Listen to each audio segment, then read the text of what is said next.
Author opinion of Dennis Keen at the History, Geography and Architecture, Culture and Life Matters of Kazakhs in the program Discovering Kazakhstan.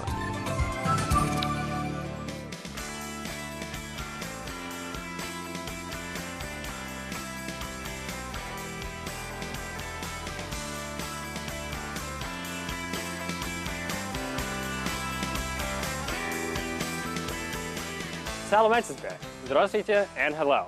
I'm Dennis Keen, and today on Discovering Kazakhstan, we are celebrating the 25-year anniversary of the independence of Kazakhstan. Though the capital has been in the new city of Astana since 1997, it's fair to say that the country was born here, in the city of Almaty. In the center of the city, there is a banner that attests to this historical fact. It says that Almaty is the golden cradle of independence. Join us today as we explore Almaty and its architectural monuments that stood witness to these historical events 25 years ago.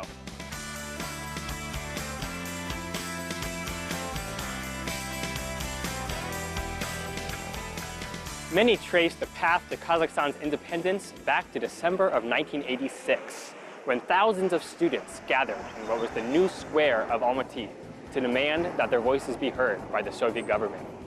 It was called Желтоқсан, which means December in Kazakh. In December of 2006, 20 years after these historic events, a monument was unveiled just off the square on what is now called Желтоқсан Street.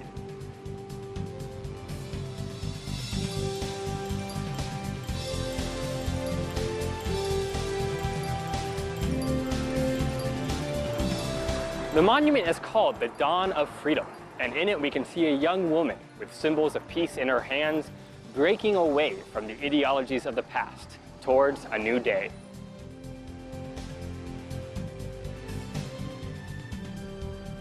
By the end of 1991, it was clear that the Soviet Union would not survive the turmoil of widespread protests and an attempted coup. On December 8th of that year, Russia, Belarus, and Ukraine signed the Belovezha Accords, where they declared the desire to dissolve the Soviet Union and found in its place a new union, the Commonwealth of Independent States, or the CIS.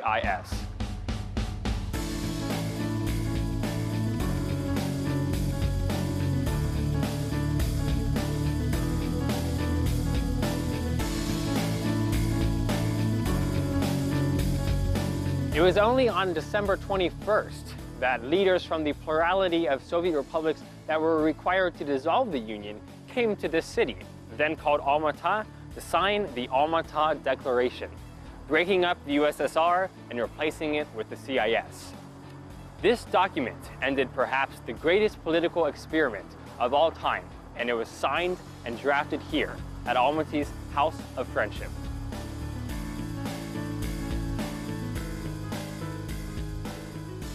A house of friendship, by the way, is a new concept for most foreigners like me, but you can find them in most former Soviet cities. Such centers were established to promote ethnic harmony in what was a diverse country, and different ethnic groups got their own offices and resources to preserve and celebrate their cultures.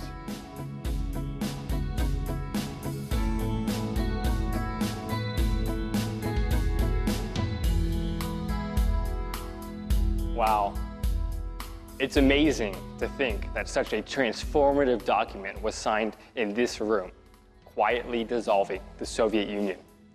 The Almaty Declaration and the House of Friendship itself, I think, are testaments to Kazakhstan's desire to live in peace, both peace with its neighbors and peace between its own people.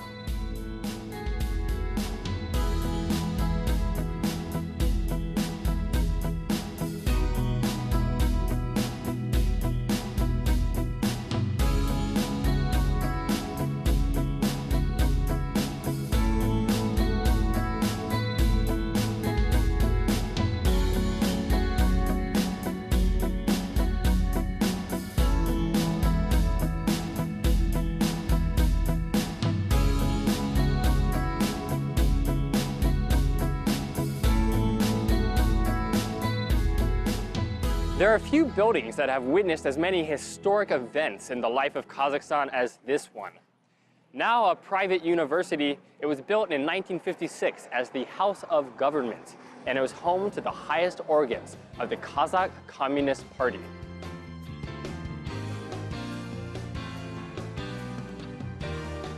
In 1990, the year before the Alma-Ata Declaration, the post of president was established here, and Kazakhstan's sovereignty was declared here as well. These were some of the first signs that change was afoot.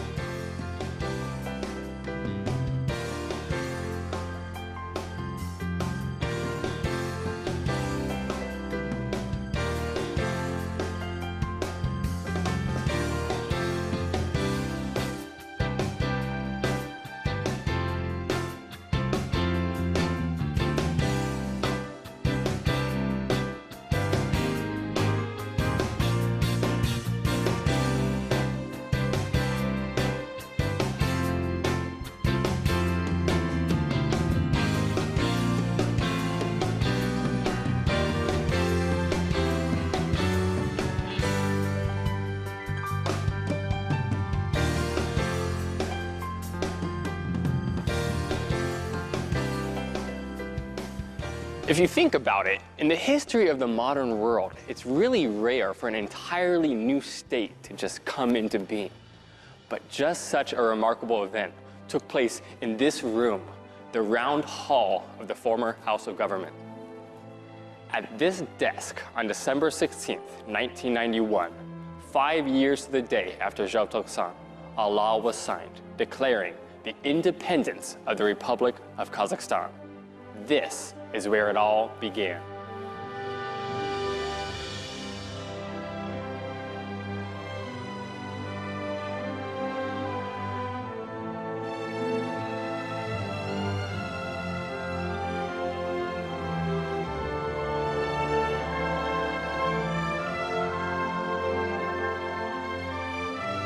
As a new state, Kazakhstan needed its own symbols.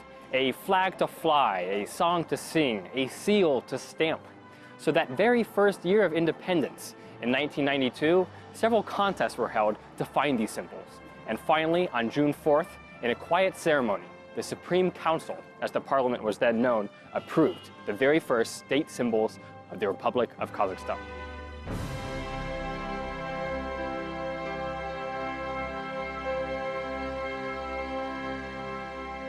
That day, June 4th, is now commemorated every year as an official holiday, the Day of State Symbols. But it was actually the next day, June 5th, when they were revealed to the public for the first time in an official ceremony at the Abai Theater of Opera and Ballet.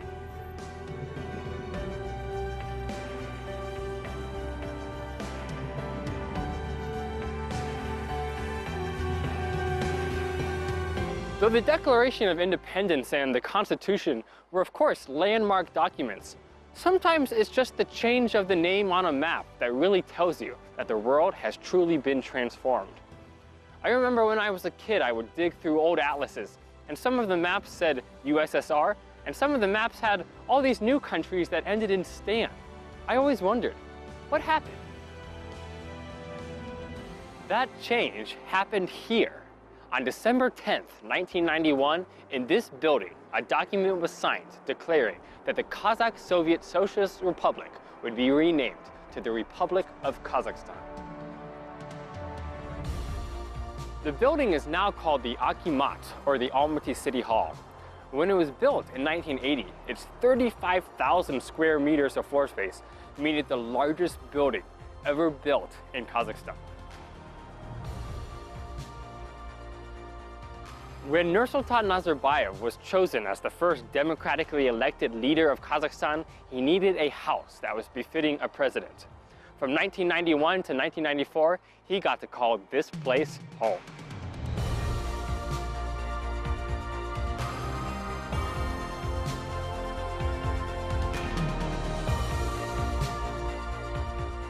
The Akimat building, however, was just a temporary home while construction on the presidential residence was completed. The structure was actually conceived as a branch of the Lenin Museum, and construction started in 1985, though work on the building soon halted. It was only in 1995 that the building was finished and President Nazarbayev moved in from the Yakimat next door. He would live there full-time for only 2 years before the capital was moved to Astana and the primary presidential residence went with it.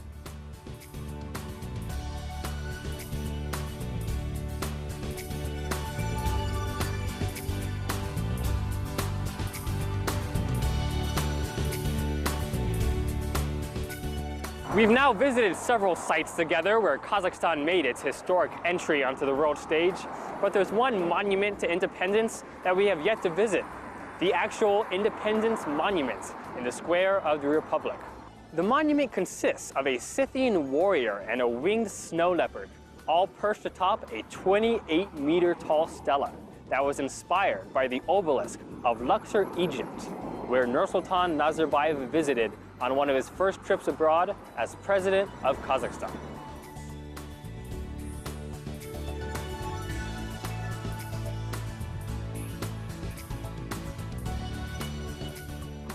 Beneath the towering stela, there is a circular plaza, 46 meters in diameter, showing 4 statues of a kind of mythological founding family of Kazakhstan.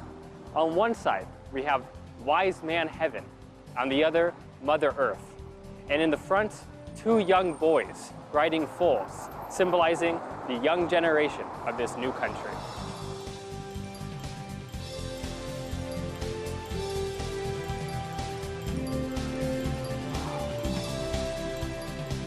Along the edge of the plaza, there are a series of beautiful bas-relief sculptures showing various stages in the history of the Kazakh people. And in the final panel, we see a series of architectural monuments of the independence era of Almaty, along with President Nursultan Nazarbayev taking his oath on the new constitution of the Republic of Kazakhstan. At the foot of the stela, you can see the dates when Kazakhstan achieved its sovereignty and independence, and below that, a replica of the constitution with a Turkic inscription that even here is translated in English: choose and be in bliss. Next, you can put yourself in the shoes of the president when he put his hand on the Constitution and made his historic promise to the country.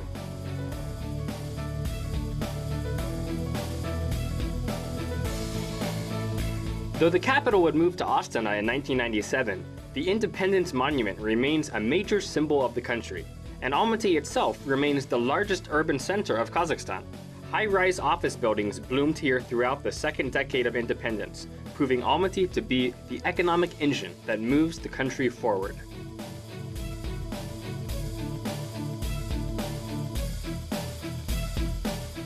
If there's any symbol of Almaty as the present and future business and financial capital of Central Asia, it is the massive office complex known as Joly. It can be translated as brilliant mountain. And indeed, its stunning form suggests the gleaming peaks of the nearby Alatau range.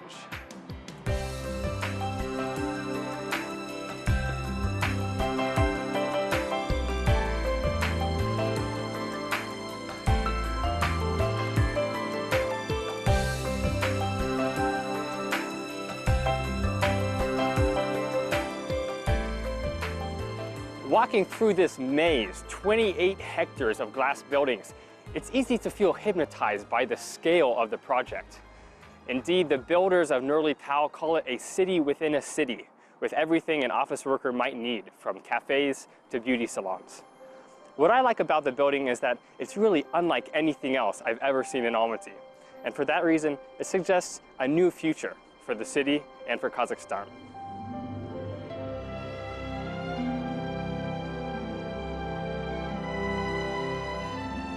Nowadays, 1991 feels like a long time ago, and it certainly feels like ages since I first opened an atlas and saw that big new country called Kazakhstan.